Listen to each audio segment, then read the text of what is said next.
Baik teman-teman, di video kali ini kita akan membahas materi lanjutan tentang kinematika dan kita akan membahas mengenai gerak parabola.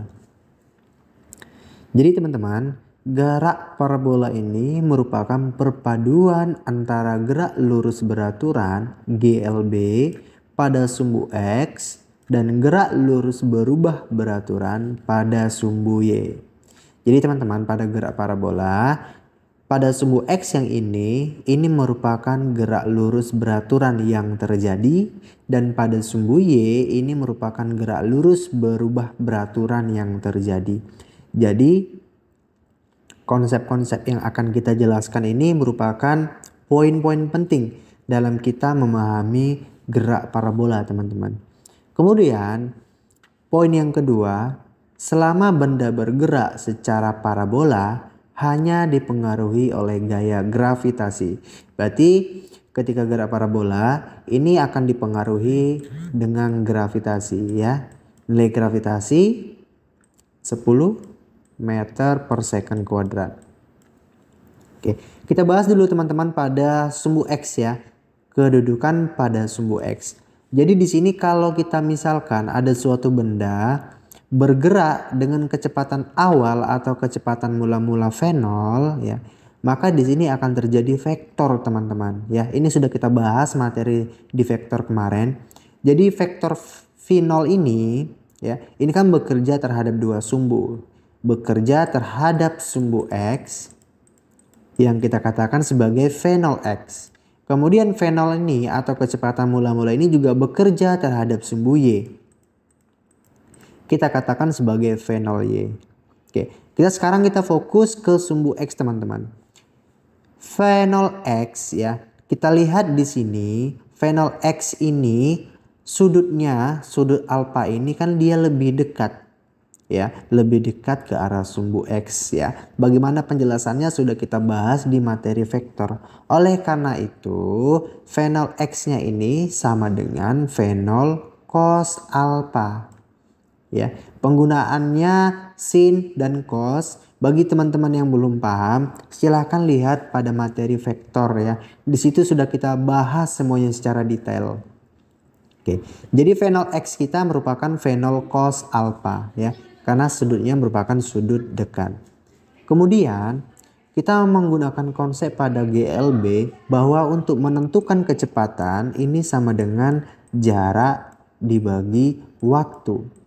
Kita lihat pada sumbu X ini pasti dipengaruhi oleh jarak, teman-teman ya. Berapa jarak ketika benda itu akan di titik A, di titik B, di titik C, atau sampai dia kembali ke tanah. Oke.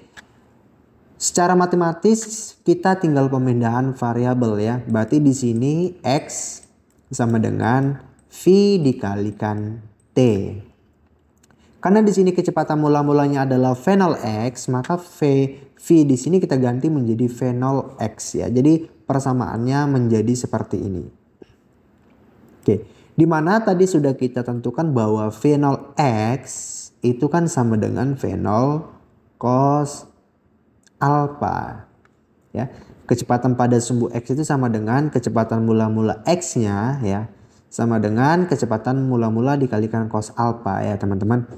Jadi V0X ini kita jabarkan ya menjadi V0 cos alfa, kita substitusi ke sini kemudian dikalikan T. Jadi kita untuk menentukan jarak suatu benda pada sumbu X persamaannya yang ini, teman-teman. V0 cos alfa dikalikan T ya. Dan ini materinya ini merupakan satu konsep yang sudah kita bahas pada GLBB, teman-teman ya. Jadi nanti pada sumbu Y akan kita fokus lagi nih pada GLBB yang sudah kita pelajari. Oke. Di sini keterangannya sudah kita buatkan, teman-teman, dan teman-teman juga sudah paham ya bahwa X ini adalah merupakan jarak pada sumbu X, satuannya meter. Kemudian V0X ini adalah kecepatan awal dalam arah sumbu X. Vx merupakan kecepatan dalam arah sumbu X ya. T di sini adalah waktu tempuhnya dan alfanya merupakan sudut elevasinya ya. Oke. Kita sudah membahas kedudukan pada sumbu X, teman-teman. Sekarang kita membahas bagaimana kedudukannya pada sumbu Y ya.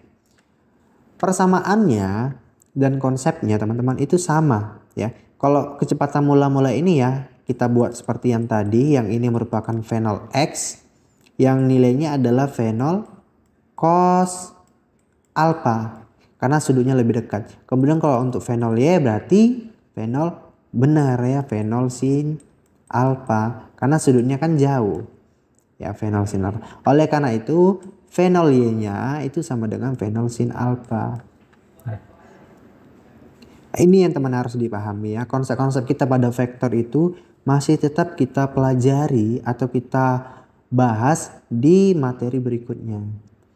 Kemudian teman-teman ingat pada materi kita GLBB, ketika suatu benda itu bergerak ke atas, maka gerakan tersebut merupakan GLBB diperlambat yang nilainya adalah negatif.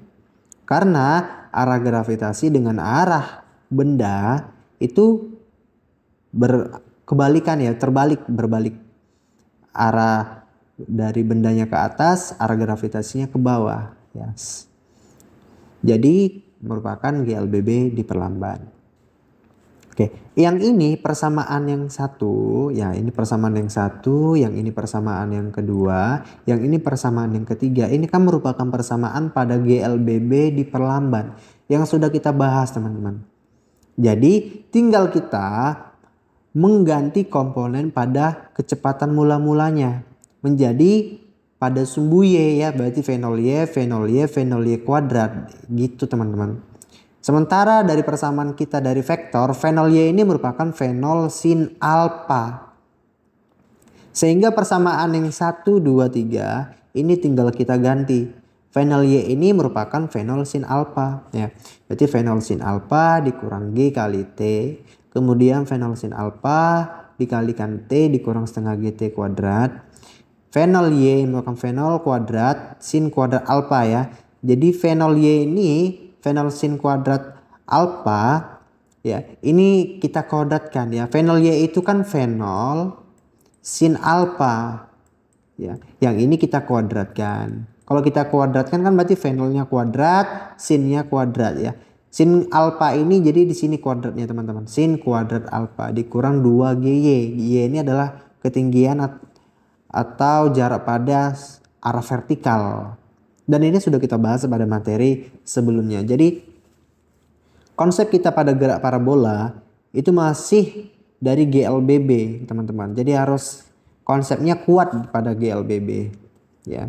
Jadi persamaan kita pada GLBB itu ketika kita sudah hafal, kita hanya menggantikan konsep menggunakan komponen sumbu X dan sumbu Y ya.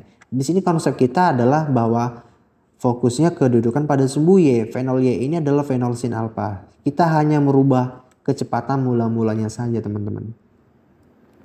Oke. Setelah ini kita paham ya, kita bisa menentukan kecepatannya ya. Menentukan kecepatan di titik A berapa, di titik B berapa, di titik C berapa ya teman-teman. Ketika benda bergerak dengan kecepatan mula-mula, kemudian di titik A ya, ini kita tandai yang di sini di titik A, kita bisa menentukan berapa kecepatan di titik A, kemudian berapa ketinggiannya, kemudian berapa jarak yang ditempuh hingga di titik A. Untuk menentukan kecepatan di kedudukan A teman-teman, kita menggunakan vektor di materi sebelumnya. Bahwa untuk menentukan kecepatan ini berarti menggunakan Pythagoras. Vx kuadrat ditambah Vy kuadrat. Ya. Untuk menentukan Vx-nya, yang ini teman-teman. Nah, jadi harus kita cari dulu berapa Vx-nya. Kemudian berapa nilai Vy-nya itu tergantung dari yang diketahui ya. Di sini kan ada 3 persamaan. Kalau misalkan dia waktunya diketahui berarti kita menggunakan persamaan yang pertama. Kalau waktunya tidak diketahui, kita bisa menggunakan persamaan yang ketiga. Tergantung dari jenis soalnya teman-teman. Oke. Kemudian bisa kita menentukan arah kecepatannya ya. Arah kecepatan itu kan tan theta sama dengan Vy per Vx ya. Ini konsepnya sama pada vektor ya yang sudah kita bahas pada materi sebelumnya. Jadi harus dikuatkan dulu materi sebelumnya, jangan sampai lupa konsep-konsepnya. Kemudian kita bisa menentukan ketinggiannya Ya tadi ya sudah kita bahas bisa menentukan ketinggian pada titik A. Kita tinggal menggunakan persamaan yang sudah kita tentukan tadi ya. Dari persamaan pertama, kedua, dan ketiga. Tergantung apa saja variabel yang diketahui ya. Kita bisa menggunakan persamaan kedua dengan ketiga. Tinggal kita pilih. Kemudian di sini kita memilihnya yang persamaan kedua ya, ya sama dengan fenol sin alfa kali TA dikurang setengah GTA kuadrat. Artinya waktunya di sini di kedudukan A. Artinya ya teman-teman, TA di sini artinya kedudukannya itu berada di A gitu. Kemudian untuk jarak kedudukannya di A ya, jarak dari titik originalnya ke titik A X-nya itu dengan persamaan yang tadi. Artinya kan kita arahnya komponennya ke komponen sumbu X. Kita fokus ke sumbu X. Dan tadi sudah kita jelaskan. Jadi ini dia persamaannya teman-teman. Oke, untuk memahaminya kita ke contoh soal. Sebuah peluru ditembakkan dengan kecepatan awal, fenolnya 10 meter per second. Dan sudut elevasinya 30 derajat, alfanya 30 derajat. Kecepatan peluru tersebut setelah 2 detik adalah berarti waktunya 2 detik. Gravitasinya sudah ketetapan ya teman-teman, nilainya adalah 10 meter per second kuadrat. Ya. Kemudian tinggal kita membuat komponennya saja gitu ya. Ini kalau kita gambarkan ya, kita gambarkan di sini ada suatu peluru ya, ditembakkan ya dengan kecepatan mula-mula. Ya, sudut elevasinya adalah 30 derajat. Oke, kan berbentuknya seperti ini teman-teman. Kemudian setelah ditembakkan pada waktu 2 detik, kita katakanlah 2 detik itu bendanya masih beradanya di sini. T sama dengan 2 second. Oke. Berapakah kecepatannya? Ya, berarti berapakah kecepatannya ketika berada posisi setelah ditembakkan 2 detik, berarti VT-nya berapa kan gitu. Kecepatannya berapa. Oke. Kita fokus ke rumus kecepatan yang tadi teman-teman ya. Rumus kecepatan yang ini. Artinya di sini kita harus cari dulu kecepatan pada arah sumbu X. Yang ini merupakan Vx-nya. Dan yang ini Vy-nya. Kan gitu teman-teman. Berapa kecepatan Vx-nya, berapa kecepatan Vy-nya. Vx-nya tadi kan persamaannya adalah V0 cos alpha. Ya. V0-nya berapa? 10. Cos 30. Nah, cos 30 adalah setengah akar 3. 10 bagi 2, 5. 5 akar 3. Berarti kecepatan pada arah sumbu X itu adalah 5 akar 3 meter per second. Kemudian pada Vy, persamaan kita adalah Vy sama dengan V0 sin alpha dikurang G kali T. Ya. Jadi ini harus dipahami teman-teman konsepnya ya. Tinggal kita masukkan ya, V0-nya 10 sin alpha 30 dikurang G kali T. 10 kali 2. Sin 30 setengah. 10 dibagi 2, 5. 5 dikurang 20, negatif 15. Setelah kita mendapatkan komponen kecepatan pada sumbu X dan sumbu Y-nya, baru kita bisa menentukan besar kecepatannya. Ya, dengan menggunakan Pythagoras. Kecepatan pada sumbu X 5 akar 3 kita kuadratkan. Kemudian kecepatan pada sumbu Y negatif 15 kita kuadratkan. 5 akar 3 dikuadratkan hasilnya 75. Negatif 15 dikuadratkan menjadi positif ya 225. Kita jumlahkan hasilnya adalah 300. Kemudian kita sederhanakan sehingga persamaannya menjadi 10 akar 3 meter per second. Jadi kecepatan peluru setelah 2 detik adalah 10 akar 3 meter per second. Seperti ini teman-teman contohnya. Jadi rumusnya mungkin terlihatnya sulit. Tapi kalau kita pahami konsepnya pasti bisa kita mengerjakannya. Tergantung dari teman-teman bagaimana cara menghafal atau memahami rumusnya ya. Kalau bisa menghafal rumusnya silahkan. Kalau misalkan kita paham konsepnya itu lebih bagus teman-teman ya. Tergantung dari teman-teman sendiri bagaimana cara belajarnya biar lebih nyaman ya. Oke, kita ke contoh soal yang kedua. Sebuah bola dilempar dengan kecepatan awal V0-nya 20 akar 2. Oke. dengan sudut elevasi 45, gravitasinya sudah pasti. Komponen kecepatan bola tersebut saat 1 detik setelah dilemparkan berapa gitu. Jadi ada satu bola dilempar dengan kecepatan awal 20 akar 2 ya. Kemudian di sini sudut elevasinya adalah 45 derajat. Kan gitu. 1 detik setelah dilemparkan kira-kira posisinya di sini teman-teman ya. Kira-kira berapa nih komponennya ya. Kalau komponen kecepatan ingat ya, ini materi vektor kita yang sudah dibahas ya. Jadi tidak perlu kita bahas lagi di sini ya teman-teman. Silakan teman-teman lihat kembali materi kita pada vektor. Jadi komponen vektor ini kan terbagi menjadi 2 ya. Pada gerak parabola sendiri itu pada sumbu Y dan pada sumbu X ya. Pada sumbu Y dan pada sumbu X. Jadi kita mencari kecepatan pada sumbu X berapa, kecepatan pada sumbu Y berapa ya. Persamaannya masih yang tadi, V0 cos alpha untuk sumbu X. V0-nya 20 akar 2 cos 45. 20 kali akar 2 cos 45 setengah akar 2 ya. Ini 20 bagi 2 10. Akar 2 kalikan akar 2 2 kali 10 20. Oke, berarti komponen kecepatan pada arah sumbu X adalah 20. Kemudian untuk V-nya juga sama teman-teman, tergantung yang diketahui. Di sini yang diketahui adalah T waktunya. Berarti kita menggunakan persamaan yang pertama. V0 sin alpha dikurang G kali T. V0-nya 20 akar 2.